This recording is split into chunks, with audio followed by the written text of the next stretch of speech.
When AskCarSales subreddit bans you multiple times for giving consumers real advice, you start your own subreddit, AskCarSalesEx. I'm Stuart, and I'm a personal car shopper / auto broker who works solely for consumers. I don't get kickbacks from dealers. I help you beat the dealers. Since I ran out of throwaways to get banned from AskCarSales, here are some of the wildest posts and my candid, unscripted replies to them. Make sure you join my subreddit and follow me on all socials at YourCarHaggler. Oh, hello there. Let's dive in.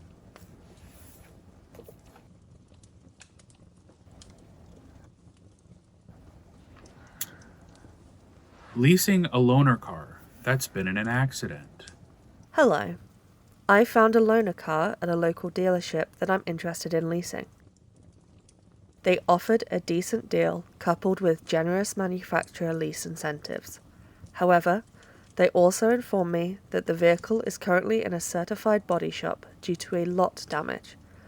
Apparently, someone at the dealership drove it into a car wash and caused a minor damage. Is there anything I should be concerned about with leasing this vehicle?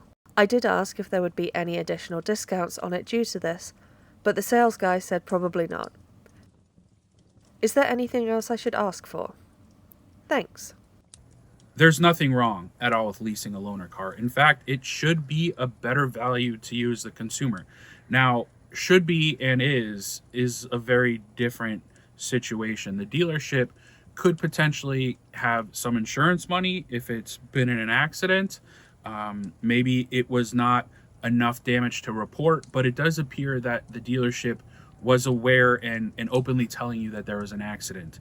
So there certainly should be some additional compensation in theory to you as the consumer. Is there anything to worry about on your end? No.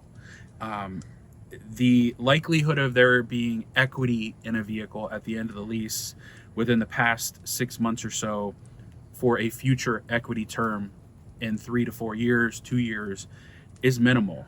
My assumption is, and I'm just guessing here, it's some sort of domestic vehicle.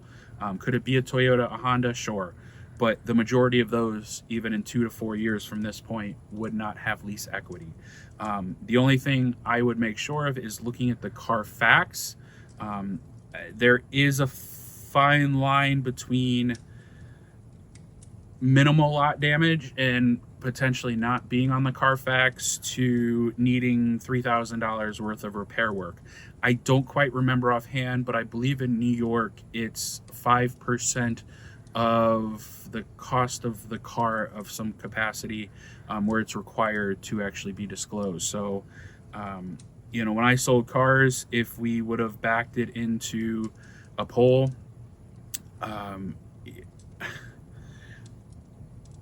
depending on how bad, if we weren't legally required to disclose it, I don't know if we did, depending on the situation.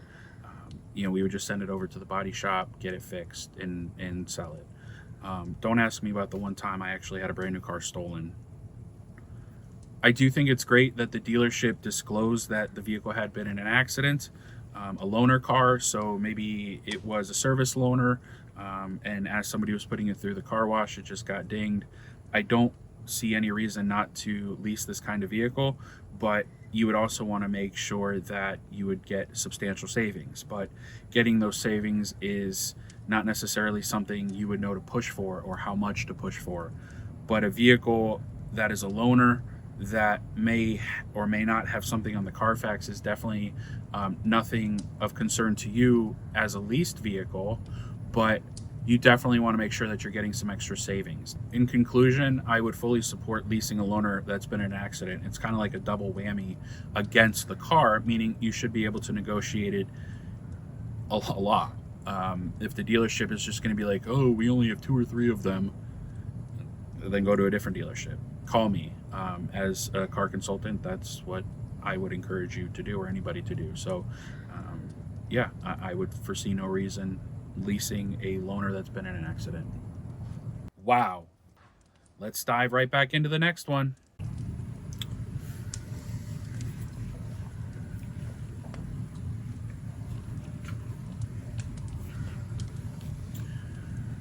Dealership forged my signature. I ordered a car from a well-known dealership in my area. I never went into the dealership to order it. Everything was done with an ordering manager over the phone. A year later, the car arrived at the dealership and I was called to come pick it up. When I arrived, the price I was originally quoted differed from the price upon possession. So the sales manager got a folder that contained my ordering documents and showed them to me.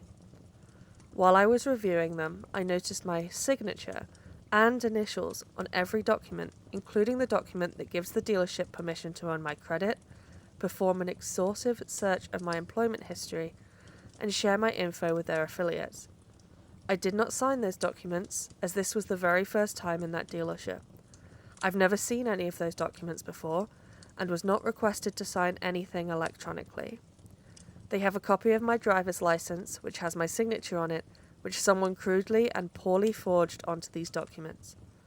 When I asked them why my signature was imitated and forged, they said it must have been done by accident.